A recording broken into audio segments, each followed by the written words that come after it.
very warm welcome to all our guests for the fourth PIM management montage. This is Tharindu Amara Sekara. Now, as you know, every month in the very first week, at least we try to make it so in every week. Sometimes we do adjust it here and there, but every month we try to give you a start off with an advantage. And that advantage is nothing but the PIM monthly management montage, where we focus on making sure that you are up to date with the latest developments in the business and economic landscapes of Sri Lanka and worldwide. And how we do this is by bringing to you a perfect blend of academic experts along with corporate titans. Now, PIM having been an institution that has existed for over 3 decades, in fact, we are celebrating 35 years. That's a rare milestone and an achievement that very few could actually boast of. But we at PIM, while humbly celebrating it, we thought, let's go one step further and enhance our contribution to the society. And as a part of that, in fact, as one element of it, under the direction of our visionary director, Professor Ajanta Dharmasiri, we started the PIM monthly management montage series, where we bring to you a very pertinent topic, a discussion based on a pertinent topic, which will enable you to up your game. And in fact, today, we focus on leadership. Now, we've been talking about the importance of leadership in different subdomains in some of the last few montage sessions we had. But today, we specifically focus on leadership in the new normal. People say that we have a new normal or we are entering a new normal. But what exactly does this new normal entail? And you as a leader, maybe a current leader, a future leader, an aspiring leader, what do you need to do to up your game, to be an effective player? Maybe not just be the player, but be the game, redefine the game as a leader and make sure that you, along with your company, shines in this new normal. And as your moderator for today's PIM monthly montage, it is my distinct honor to introduce the speakers or the 2 panelists we will be having with us today.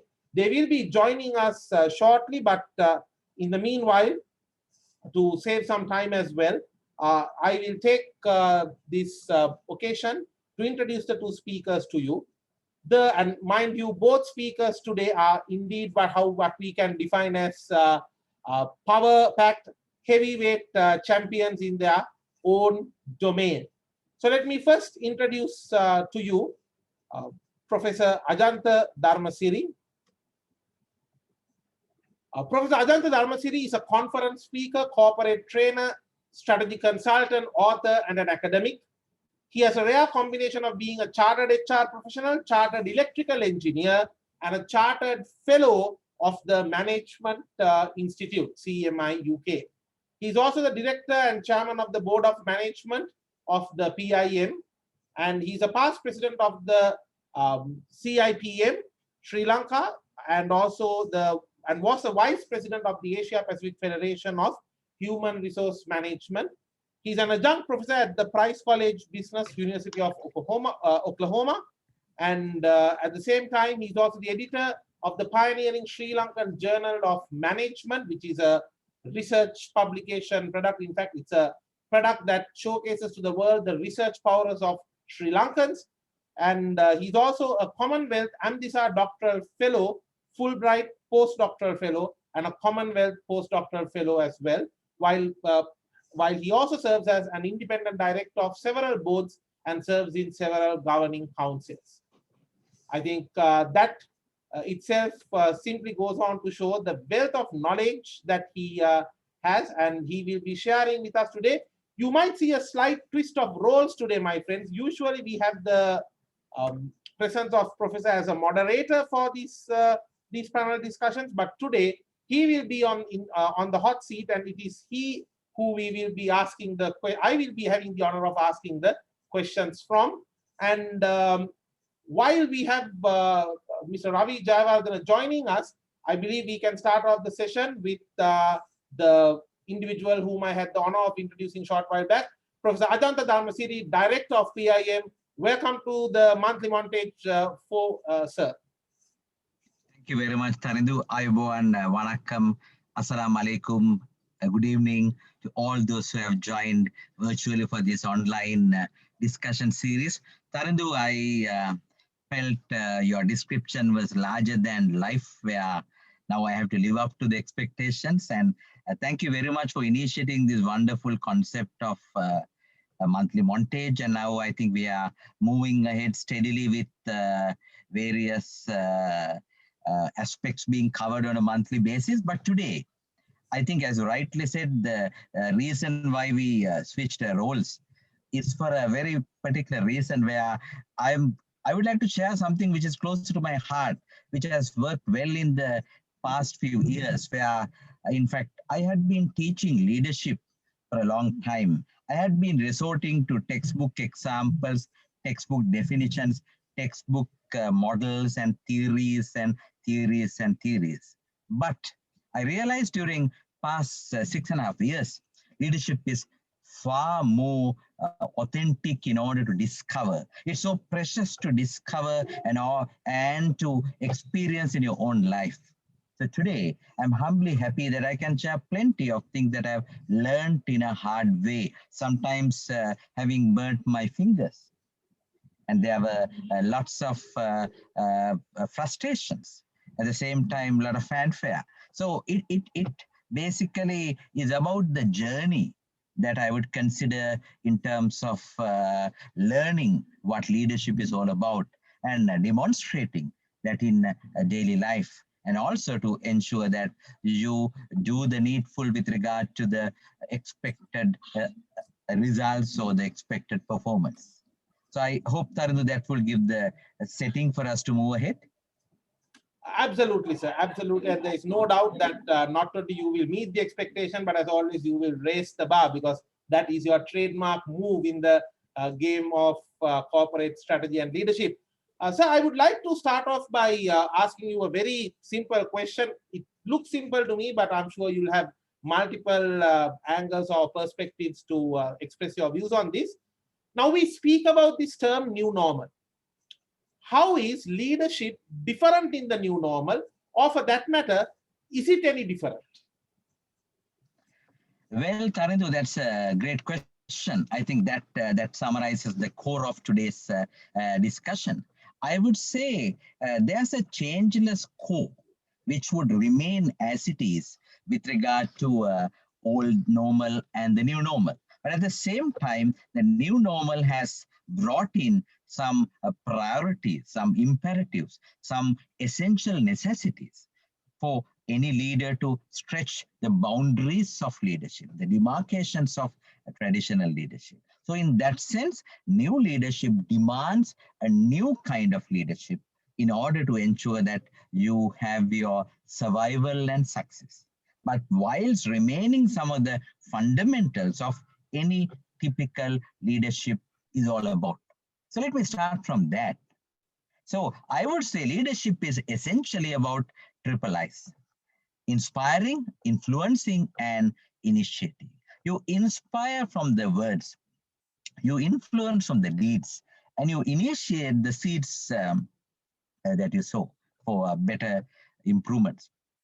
So in the new normal, I think the opportune topic that we have selected, it's about the VUCA. Even though the term is very hacked now, I know a lot of people use the word VUCA very often, but still the depth and the breadth remains as significant. So it's all about volatility, uncertainty, complexity, and ambiguity. I think COVID-19 brought VUCA to our doorstep.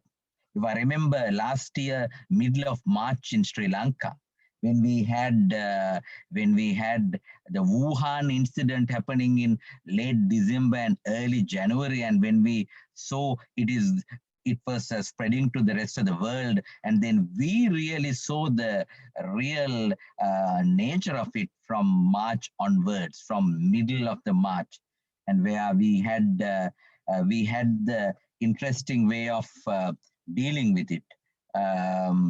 And then we realized the nature of lockdown and the way we need to adjust to the new way of doing things.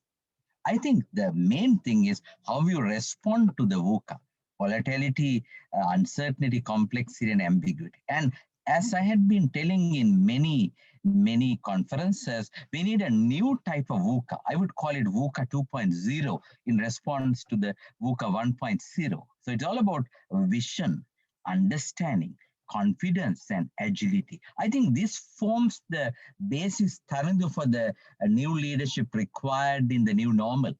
You need to be a visionary, having the vision in order to navigate in the new normal, in order to navigate your enterprise in an excellent manner, in an engaging manner. You get everyone's involvement, and we have uh, got shifted just from wealth creation to well-being ensuring.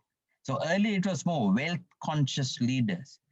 Now it's more the well-being conscious and people first, economy next. That was the paradigm that we had to adapt with the new normal, because first the survival of the employees and their well-being, because they are the value creators.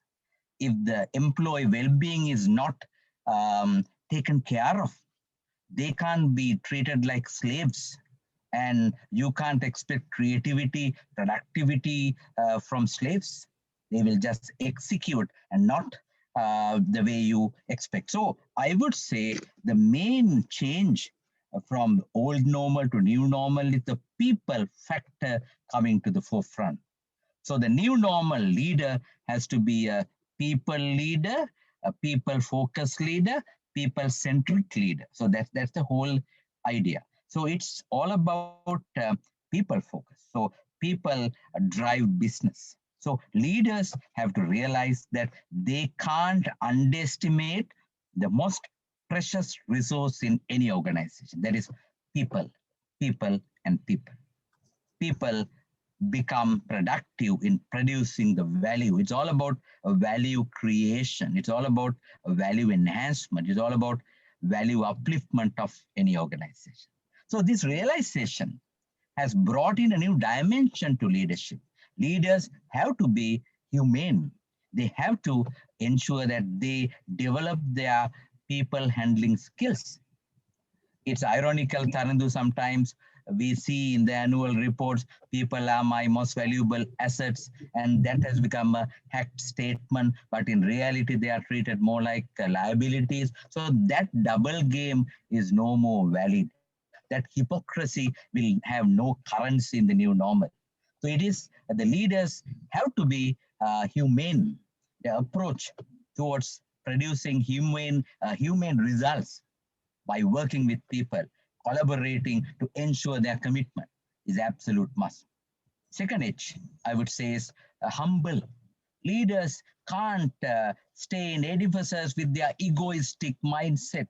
They have to be down to earth. They should know the pulse of the people. They should work together with the people in understanding the complexities associated with the new normal. We are still learning. We are still discovering the new normal. So they have to be humble. And the third H is holistic. They need to have a holistic view, the strategic view, the bird's eye view. So I would simply conclude, Tarandu, by saying the new normal leaders essentially have to be humane, humble, and holistic. These three H's would ensure a significant difference in their approaches with regard to getting best out of people in ensuring the best results from their respective enterprise. Thank you very much, Professor, for those excellent opening thoughts. I think you really set the tone, and I really like how you summarize it into the acronym of three H's. The importance of being holistic, the importance of being humble. I think that, and having those humane values, not forgetting that people are humans. Sometimes in times of crisis, we see that the very basic essentials of what human behavior theory has taught us, that people are not like machines. You can never get work done from people. You need to work with people. This factor we see people forgetting most of the time, and I think you, by giving that reminder, you set the exact tone for this discussion. I would like to also take this opportunity to welcome our corporate, our second panelist for today's session. Despite having a very busy schedule, he is joining us upon our request. Mr. Ravi Jayawardena, who is the group CEO at the Melbourne Group. I have no, I would say, hesitation in calling him as sir, because he was one of my very first marketing lecturers as well. Ravi sir, welcome to the PIM Monthly Montage. It's an absolute pleasure to have you joining us. Sir, we can't hear you. I'm wondering whether you're still on mute. Okay, can you hear now? We can hear you you hear now. me? Yes, Okay, great. We can hear you loud and I'm clear. on the move. You have to excuse me. I'm on the move. Within the next 5 to 7, 10 minutes, I'll be at home. So but we can talk. No worries. No worries, sir. Yeah. In fact, I think this is the new normal, being omnipresent in multiple places as and when required. Yeah. Ravi, I would like to ask from you, sir, about the complexities in the business and economic landscape of Sri Lanka. Basically, you being a CEO who is there in the forefront of our business and economic landscape, you see the action happening. And I know you are a very well-traveled individual. You have been invited to giving keynote speeches at some of the leading management festivals in countries like Singapore as well. And you've seen how dynamics in those countries are taking shape, and you see the dynamics in Sri Lanka. My question to you is, how complex, because we say it's a VUCA world, it's a complex world, how complex is the Sri Lankan business and economic scenario in your perspective, and what are the forces that are driving this complexity? Okay, Thandu, I think this last year when this COVID started, it was not only for Sri Lanka, it's for the entire world. Was something very new, and that particular episode throughout the last year we experienced across the world and across Sri Lanka. Fortunately, now things are settling down. Hopefully, towards the end of the year, things will be much better. We have seen a lot of positive signs. In terms of this, if you take very focus in Sri Lanka, what's happening right now is that certain sectors have suffered, as you know, very, it's open secret, the travel industry, the airline industry, the restaurants, that's even the garment sector, domestic. We have seen those sectors have suffered, but there are few sectors have done pretty well. One of the sectors are FMCG, fast-moving consumer goods, and even in that fast-moving consumer goods, food section has probably done much better, because especially if you take the people behaviors during the lockdown, there were children at home, a lot of consumption opportunities for foods companies. To give you an example, Melbourne, out of 70 years, we are now almost completed 70 years. The last year, 2021, we are finishing our financial year, 31st of April, 31st of March, is the best year, both the top line and the bottom line numbers out of 70 years. So you can see how it has impacted positively for foods companies, but not only for biscuits, even milk and agri, all that. What we gather information across the category has done tremendously, because I think what has happened, whatever the income people used to get, there was a dip in their income due to sort of the economic factors, but they have spent a higher percentage, 18 to 20% extra for food, cutting down other stuff. So that's, for certain categories, it's a huge challenge, and for certain categories, it's I could say a very good opportunity also. But going forward, what I feel is that what we have seen across all categories, there will be a boom, and this coming Sinhalese New Year, we have seen, we did research about 2 weeks back on shopper behaviors. Uh, Example, not only the Western, generally the Sinhalese New Year is celebrated by outside Colombo. There are a lot of signals that this will be a very, very successful Sinhalese New Year. So because people couldn't celebrate it last year, and that will hopefully with the vaccination, things will start. There will be a good momentum. I hope that beyond May, because last year when it started on the 20th of March, the lockdown, and March, April, May, for most of the businesses across was very, very bad. So things were very tight. But comparatively this year, you will see much, much better signals. And because people are now used to the setup, new normal is quite used, vaccination is moving on. So there's a lot of optimism across now we have seen. So hopefully 2021 will be much better than the last year. But still, having said that, things will take another at least more than 1 year to come back to some kind of a full normalcy. Yeah, maybe mid next year, economic wise. And yeah. Understood. So I think it's very important to note what you identified there.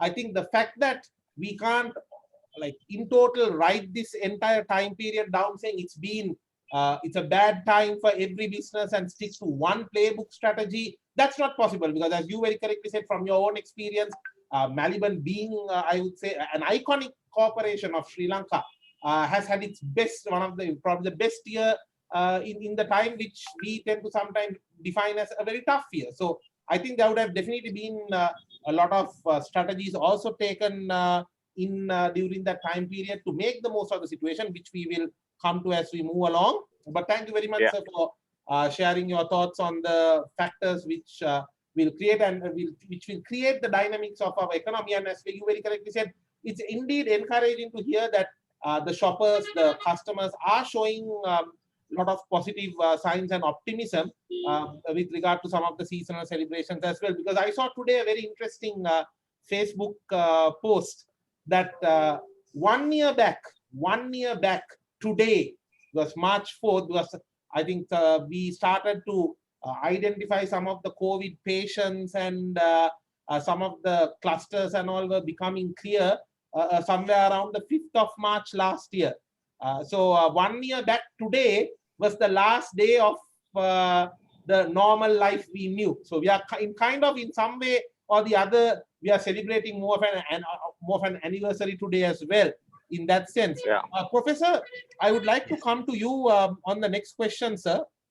Okay. Now, like it or not, what we faced was a crisis. And to a large extent, businesses don't know what kind of crisis they are actually going to be heading into in the upcoming future time periods. Because we as a country, we've been lucky only to have had to face 2 lockdown situations so far.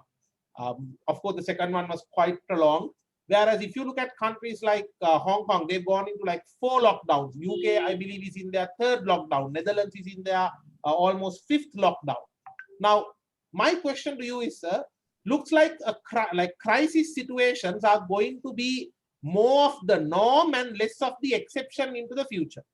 So when a leader is facing a crisis, when an organization is facing a crisis, and we don't know in what way or what form this crisis can come, maybe another lockdown, maybe some kind of a disaster in terms of the environment, or it can be an economic crisis, stock market collapse, whatever it may be. In your view, what are the characteristics of a successful leader who can weather a crisis storm situation well? Interesting question, Taridu. I would go with what Zimmer, I don't know how far it is true. He says the Chinese word for crisis is Wei Ji, the 2 characters. Wei means danger, Ji means opportunity. Every crisis has an opportunity dimension and a danger dimension. I would say opportunity and a threat. So opportunity is all about exploiting. So you need to sense an opportunity, keeping your antennas up to see opportunities are looming large. So the garment manufacturers, opportunity for making face masks, it is an opportunity. So people who are importers, importing pharmaceuticals, importing disinfectants, importing sanitizers, that is an opportunity. So you have to sense an opportunity and size the opportunity, quantify, evaluate, check the feasibility. If the size fits, seize it. So sensing an opportunity, sizing an opportunity, seizing an opportunity. That's from the opportunity dimension. That's looking at more from an opportunity exploitation. Then the danger, the threat aspect. I would propose triple A's. You have to first assess what sort of, first you have to acknowledge that there's a threat. Some people, if they become overconfident and underestimate the nature of the threat, they might get ruined, they might get totally vanished. So it's like the people who went to the sea when the tsunami wave, first wave receded, when the fish were all around, they went to the sea to catch fish and they underestimated the threat. You have to acknowledge that there's a threat, first A.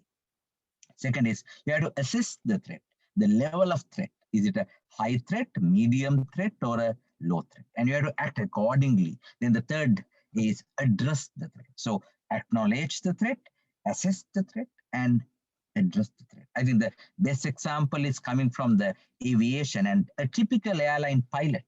I'm sure when you were flying some time ago, now during the past 1 year, it would not have been possible. So when you were flying, sometimes the pilot comes with this announcement, ladies and gentlemen, we are going through a turbulence. Please return to your seats and fasten your seat belt. And then if the threat of turbulence is really high, there might be a second announcement. Cabin crew, stop serving, and cabin crew, return to your seats. That might be the second announcement. And if the turbulent threat is so high, there might not be a third announcement, isn't it? So that's how they assess the threat, and they address the threat accordingly. Recently, the United Airlines plane where one engine started bursting, and one engine was on fire. How skillful the pilot and the first officer, and how they safely landed, and the passengers have commented the way they were communicating with very, very emotionally mature manner without showing any panic, maintaining their calmness and their cool in terms of handling a crisis. So that is the real leadership in action. So you need to exploit the opportunities, you need to mitigate the threats, you need to have the right maturity in doing that. So I think in the new normal, Tarindu, the leaders have to have that balance in opportunity exploitation and threat mitigation, sensing, sizing, and seizing an opportunity, acknowledging, assessing, and addressing a threat. So you need to have both these aspects. That's a balancing game. You need to have. So I just want to interject a little bit here and throw a little bit of a dusra to you. Sure. They say when everybody is panicking and losing their heads all around you. In fact, the famous words of Kipling, who said, if you can keep your head when everybody else around you is losing theirs and blaming you for it, you'll be a man, my son. Similarly, we always say the leader must keep his calm, but this is easier said than done. It's much, how does a leader actually keep calm when everything seems to be crumbling down and collapsing? That's exactly, Tarindu, when Daniel Goleman says leaders have to be 70% higher emotionally intelligent than others. They have to show that maturity. They have to show that resilience. They have to show that the ability of handling a situation, looking at the big picture rather than getting panic, rather than getting carried away by the impulsive situation. You need to have that, that comes through your upbringing and your capacity building. That maturity is one key differentiator of a leader from a laggard. A laggard might run away, a laggard might fly away, the laggard might cry away, but a leader stands steadily. If you recall the Titanic ship, the way the captain stood till the last passenger left, and that is a maturity. And you can see plenty of such examples. And I know so many business leaders, how they send encouraging letters to the employees when the lockdown happened. How some people went to the extent of giving an assurance. We would work hard. We would strive towards regaining the lost businesses. And I trust in you. You are my biggest confidence. So that reassuring tone coming from a leader is a sign that the leader believes in people. The leader knows that the leader is nothing without the support of the team. The leader might be visionary, but the leader needs a vision community. That is the important thing.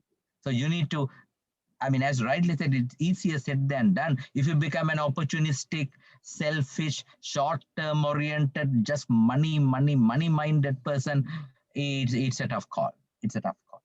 That's why I had been telling many a time, you can't just have a overnight shift from being a non-people-oriented leader to a people-oriented leader. It needs some mindset shift. So you need to have that maturity. So in other words, in simply, you need to have not just IQ, but EQ, and to SQ the right values to some extent. Intelligent quotient, emotional quotient, spiritual quotient, all should be high. And this is what great leaders have amply demonstrated. This is how great business leaders have proven.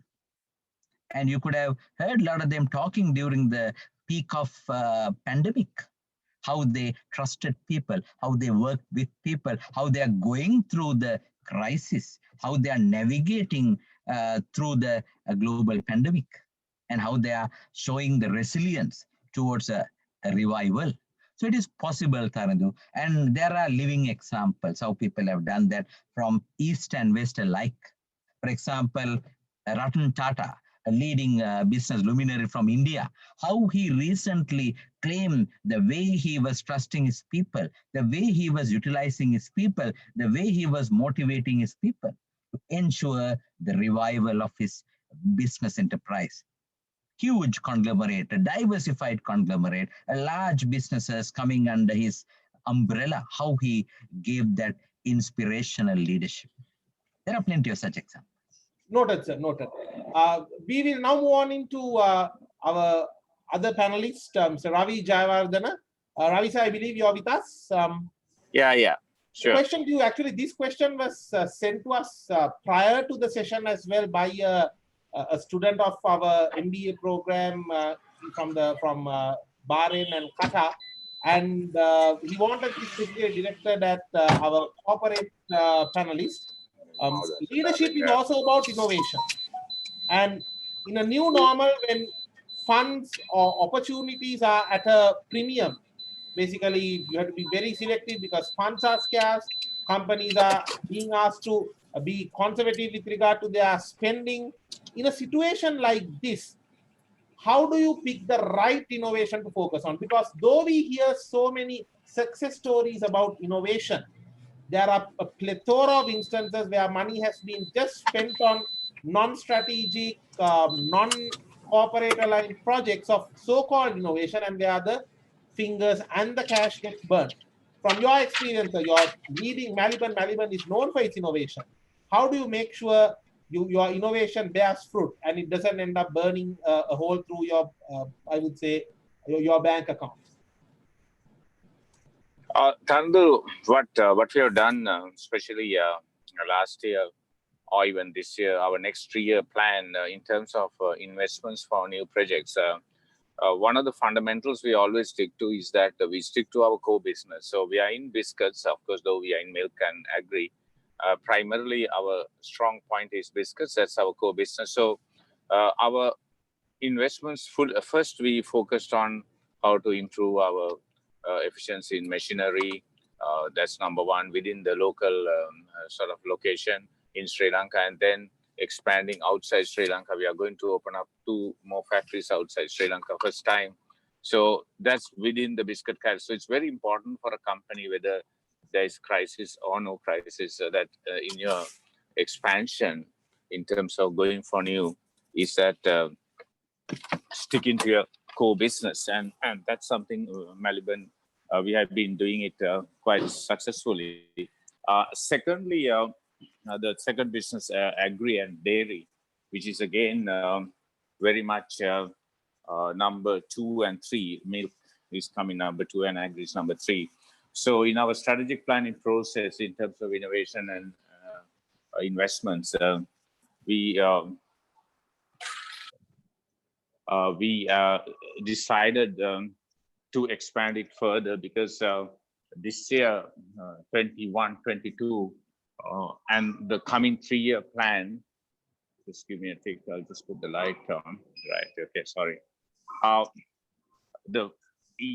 there's no sort of I could say a complex, because when you stick to your ground level basic framework where you want to put your money in a very sort of strategic manner, after investing for your core business, the number 2 milk and number 3 agri, also we have planning very aggressive expansion plan. So from our total innovation budget, 80% goes to those three areas. The balance 20, we are going completely a non-food category. You will see it in the newspapers very soon. Probably in Melbourne history, the largest investments.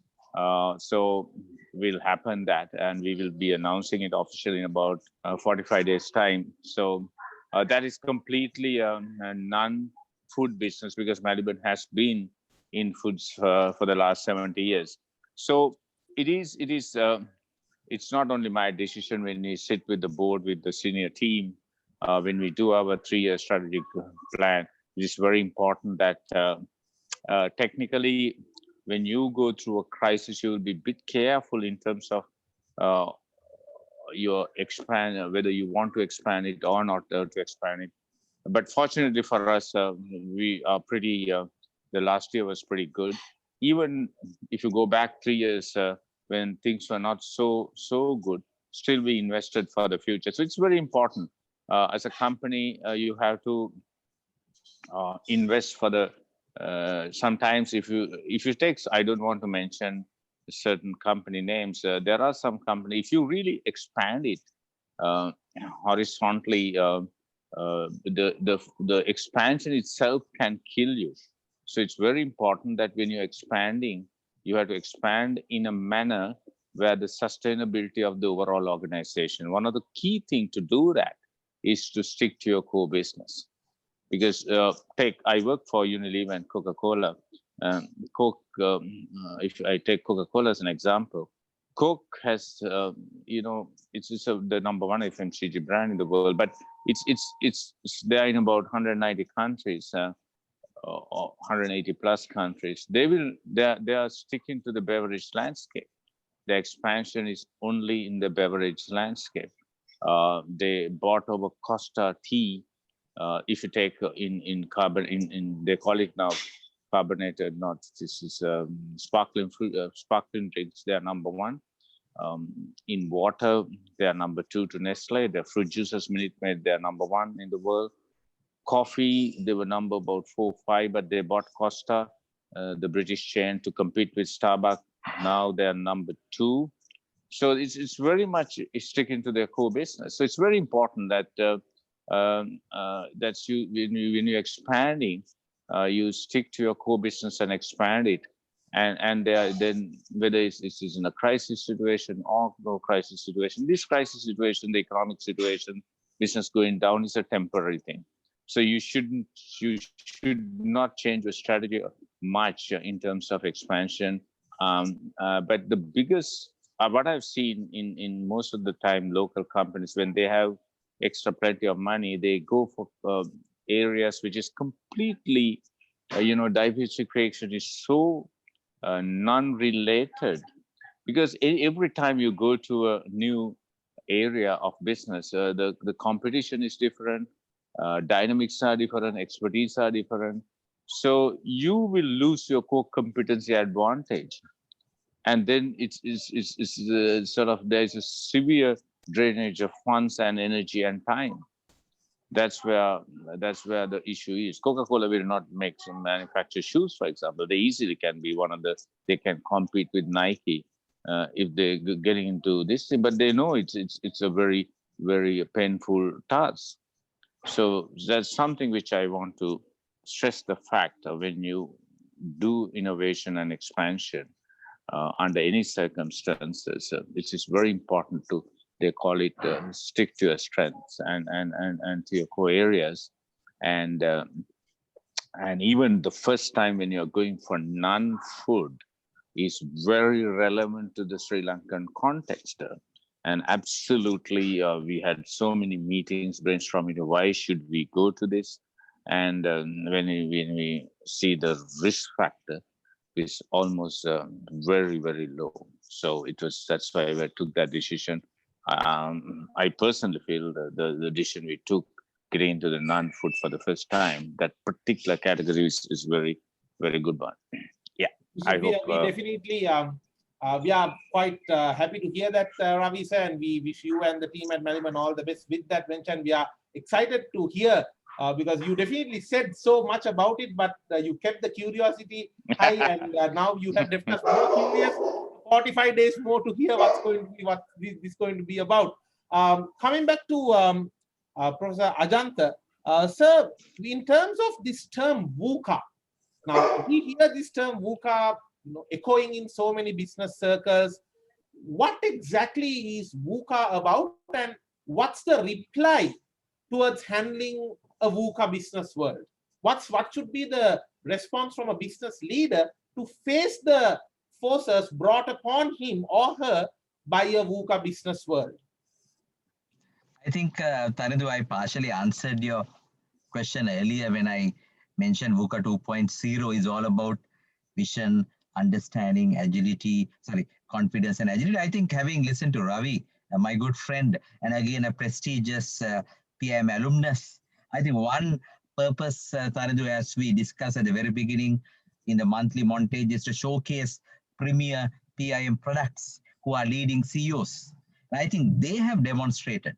So PIM being in existence for 35 plus years, having produced more than 350 CEOs and over 3,500 senior managers and over 35,000 people who have gone through a training experience with PIM one way or the other. So basically the clear message is that we have created leaders who are visionary, who are driven by a dream, and then who understand the complexity of a situation, who has got the logical thinking on one side and the visionary nature on the other side, the logical and analytical skills on one side, the creative and artistic skills on the other side. So to have the analysis strength, at the same time the creative strength. So that is the visionary part. We have seen business leaders having that a lot and doing that a lot. And then the understanding how much you are versatile. Of course, you need to have the right mindset and the skill set.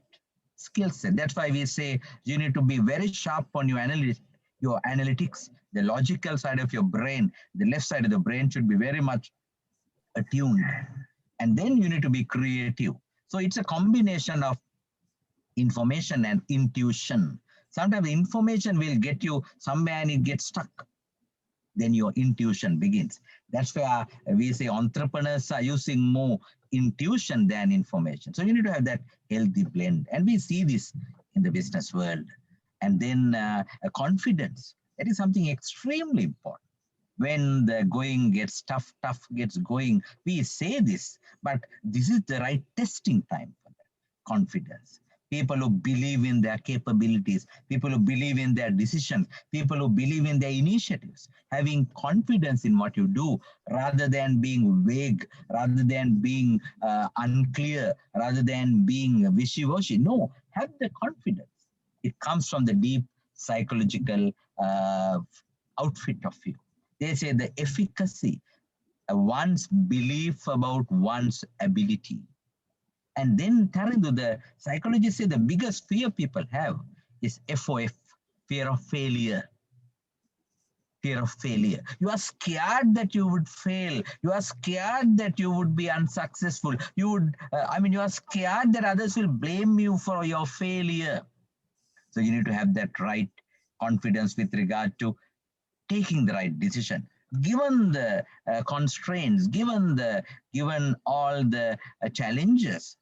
I mean, with the limited resources available, with the limited information, taking the right decision appropriately at the right time. So it's all about having confidence, and then the agility, being agile, being dynamic, being enthusiastic, and showing the optimism in action. And again, you need to have that energy oozing out, enthusiasm. That's the positivity in action. So leaders who are really inspiring others radiate positivity. They show that they are positive. Even though the outlook looks rather gloomy and dark, you see the bright side of it. You see the light at the end of the tunnel. So that's one hallmark of great leaders. They are not carried away by the seemingly evident negativity, but they look something beyond. They are fueled by a greater purpose.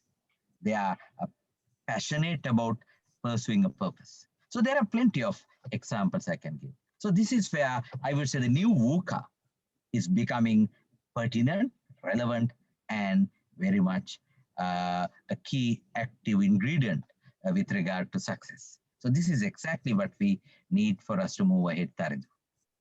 Professor, if I may just connect a question that one of our participants has raised, and at this point, I wish to encourage our participants who are joining us through Zoom and also through Facebook Live to raise any questions you may be having.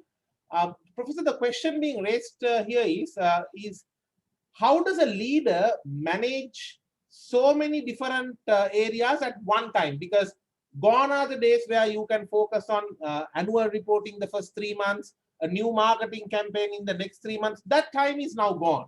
Those days are gone. Today, a leader has to manage a plethora of things all at the same time.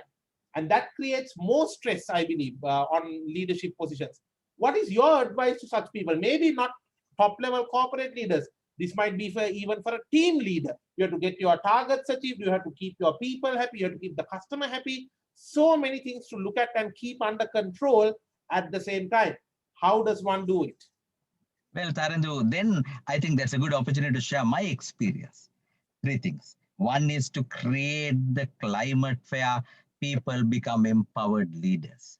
Gone are the days, as you rightly said, you can't be the central authority that me know everything approach, where I know everything and I can do everything. I'm the center. I need to know every damn thing happening in my organization. I should approve everything. That era is gone. So now they say the great leaders, as Lao Tzu said, are the leaders when the team says, we did it ourselves. When the team says, we did it together. So leader becomes a catalyst in empowering people, in encouraging people, in ensuring that they achieve the results. So my simple recipe is that you create the climate where people enjoy what they do. And then they go extra mile in dedicating themselves, committing themselves, because they are passionate about doing something that they are enjoying doing. This is very much relevant, Tarindu, with the new generations, with Gen Y and Gen Z, which is yet to come to the workplace, where when they enjoy what they do, they give their best. It is not what they are asked to do. It is not they are forced to do. It's not what they are obliged to do. It's what they enjoy doing. So once you do things that you enjoy doing, work becomes fun.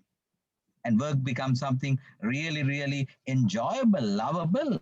And then they will do that out of their conviction, out of their commitment, and out of their full passion in action. So it is simply creating that empowerment. So a great leader has to be blessed with a bunch of empowered leaders. And then they will do the needful, and the leader has to only do the necessary checking, ensuring the necessary checks and balances are in place, and make sure that they do the needful with regard to giving the right support, giving the right encouragement, and ensuring that all such empowered leaders are working within a set of values. Their behaviors are aligned to a common set of values. And then they are value driven, they are value based, they are value showing in their actions. So then such a leader, it's a blessing, and leader with the team of empowered leaders can do wonders. I realized this, Tarindu, when we had 6 international programs.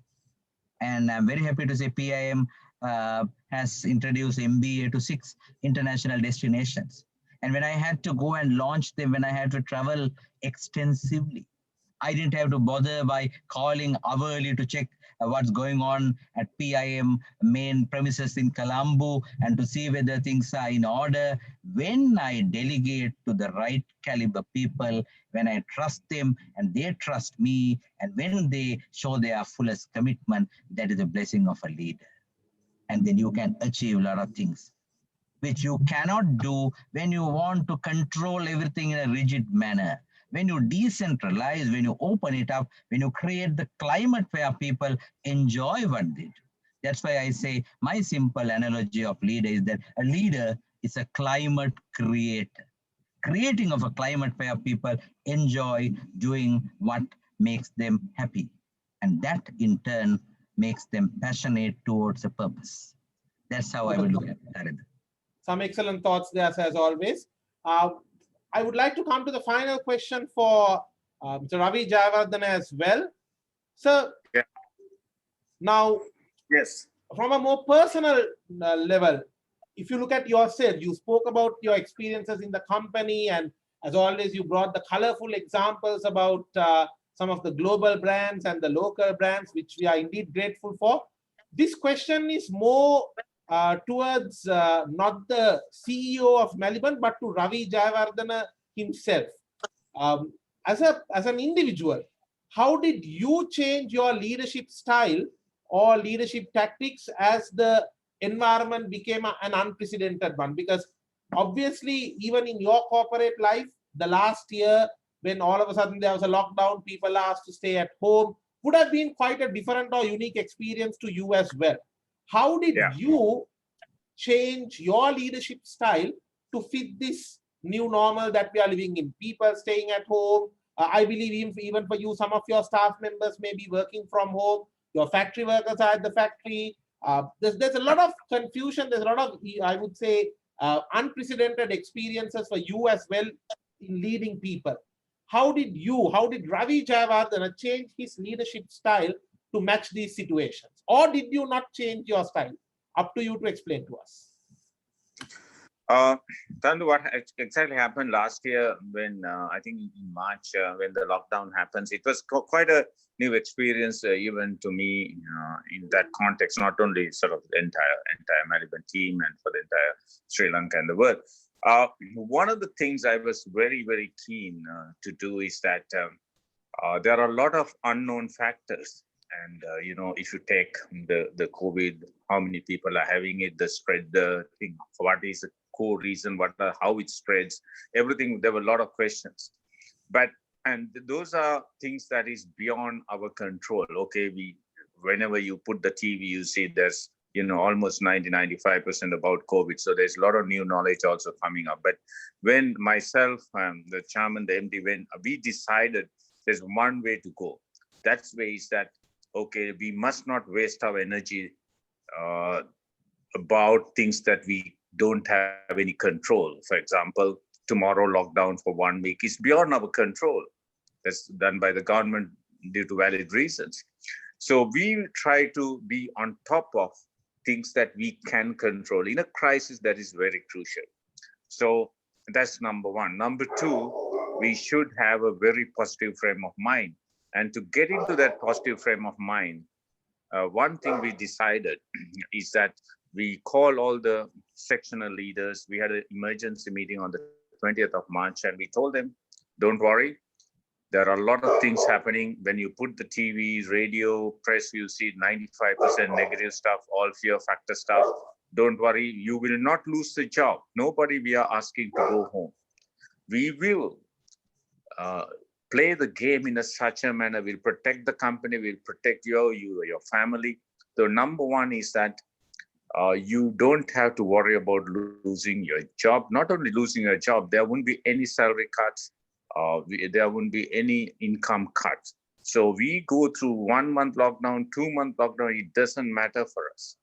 And that we will make sure, because then they get into a very good psychological framework.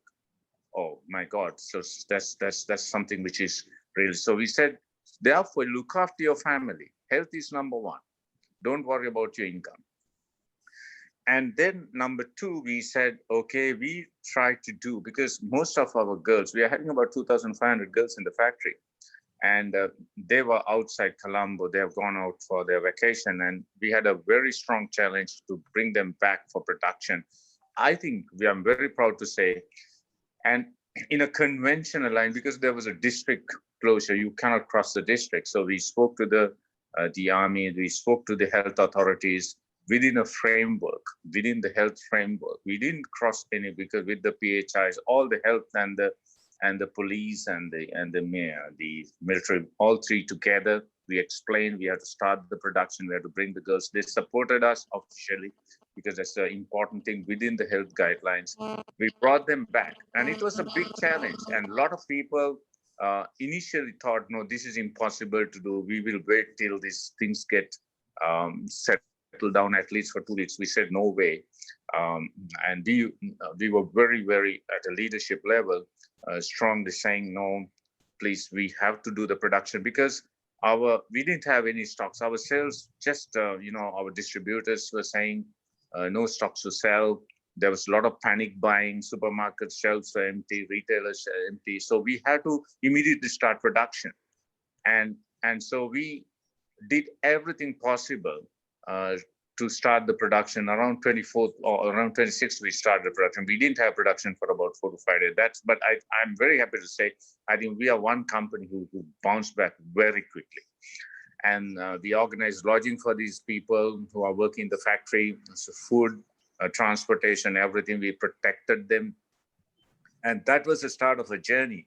And then we kept the momentum. We gave a lot of positive things. We gave them extra, because there was a bit of a psychological trauma for everyone of what's going on, and unknown factor. You really don't know how this disease was spreading. And so we gave every possible knowledge for them to get protected, because health we always kept as number one, and then the productivity of the organization. So we kept the production going. We did the distribution. The sales team did a brilliant job in terms of working across the country, and so that particular way we bounced back in March really gave the best results in 70 years.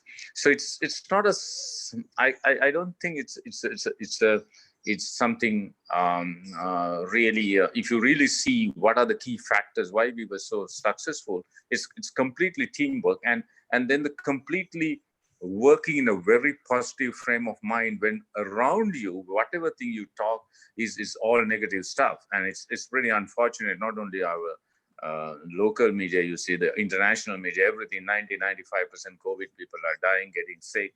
So it's, in fact, we told some people, just try to avoid watching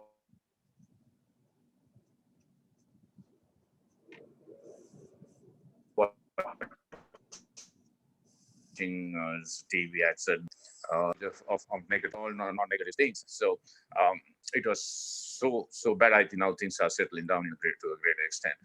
So positive frame of mind, giving them confidence. Don't worry, we look after you in a crisis, but be right on top of what we can do. Don't worry. Don't put your energy on things that it's beyond your control. It is, and don't even discuss. It's just a waste of energy. Be right on top of what you can do. Then we can overcome a crisis. And I think the key word, I think Professor also mentioned, that is a resilience. You have to have high resilience. It's not your financial muscles, or it's not your intelligence, what sort of resilience you have under because conditions were changing. What you hear in the morning is not what you hear in the afternoon, and certainly lockdown in some areas you hear at 8 o'clock in the news. So the government authorities, they have done that to safeguard the people and to safety of the people, and you have to understand that. So, and no point of blaming anybody for that. There's a reason for them to do that. So for our part, when things are changing almost like every 2 hours, the unpredictability is the most predictable thing. What you can do, have a very high resilience, be, have a very positive frame of mind, be right on top of things. That's what you can do, rather than wasting your energy on blaming people, blaming companies, blaming things. So it's really, and that journey has helped us really to get these results out. So I learned my person. I'll give you a simple example. At the thick of the COVID, where we wanted to donate some equipment to IDH hospital, where they had a lot of COVID patients, and myself and MD Chaman's daughter, we went and donated. A lot of people said, Ravi, please don't go, because you and MD goes, and if you get sick, this will be, that was in late March, early April, when things were at the highest level, and IDH had a lot of patients, but we went. We took all precautionary measures, and we just wanted to show that being inside the office or being inside the house is not the thing that at this point in time. We should do what has to be done, and that's important. And so when we showed that, okay, because we knew those equipments will definitely help to treat the patient. So then, because there was a severe fear factor for people to come to an office, whether they will get it, because they didn't want to get into the transport. So even now, we spend roughly about 25 million for a month extra for giving we give all 3 meals to our workers.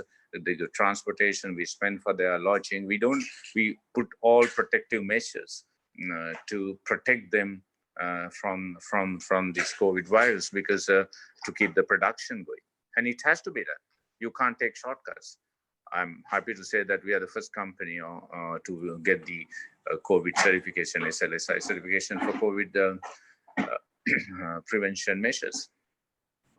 I hope it gave you some kind of indication how we have sort of handled the COVID crisis. Understood, sir. Understood. I think we also have come to the end of the time limit allocated for today's monthly montage as well. I'm extremely grateful for the two wonderful panelists we were blessed to have with us today, Professor Ajanta Dharmasiri and Sir Ravi Jayawardena, both, despite being extremely busy on a Thursday, decided that it was came forward to allocate their valuable time, spend their valuable time with us, and share their thoughts. And today we definitely, as usual, saw the perfect blend between the from an academic side, the research-based profound knowledge that Professor Ajanta Dharmasiri has, which is further enhanced by his corporate experience as well, and also Mr. Ravi Jayawardena, your experience in the sector, being a leader who is practicing leadership, and also you being a very much sought after resource person by many universities in the country.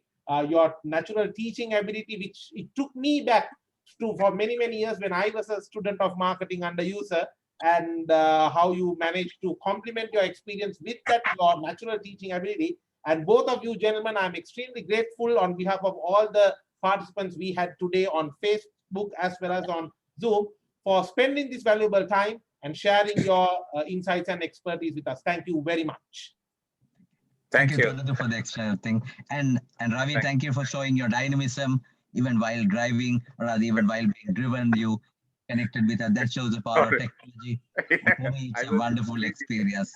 And Tarandu, looking forward to your next topic with next set of panelists in a month's time. Absolutely, sir. We will be announcing that a little bit earlier this time. In fact, by next week itself, we will be announcing it on our PIM Facebook and Instagram channels. So thank you once again. I know many of you who participated, you have been participating with us from the very first monthly montage.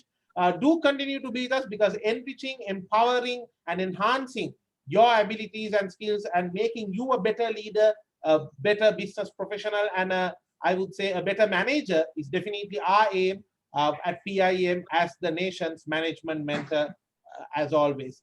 Thank you very much for having joined us. Wish you an exciting month ahead. And do stay tuned for more information about PIM Monthly Montage episode 5 happening in the first week of April. Thank you very much. I'm your moderator for this evening, Tarandu Amarasekara, wishing you a very good night.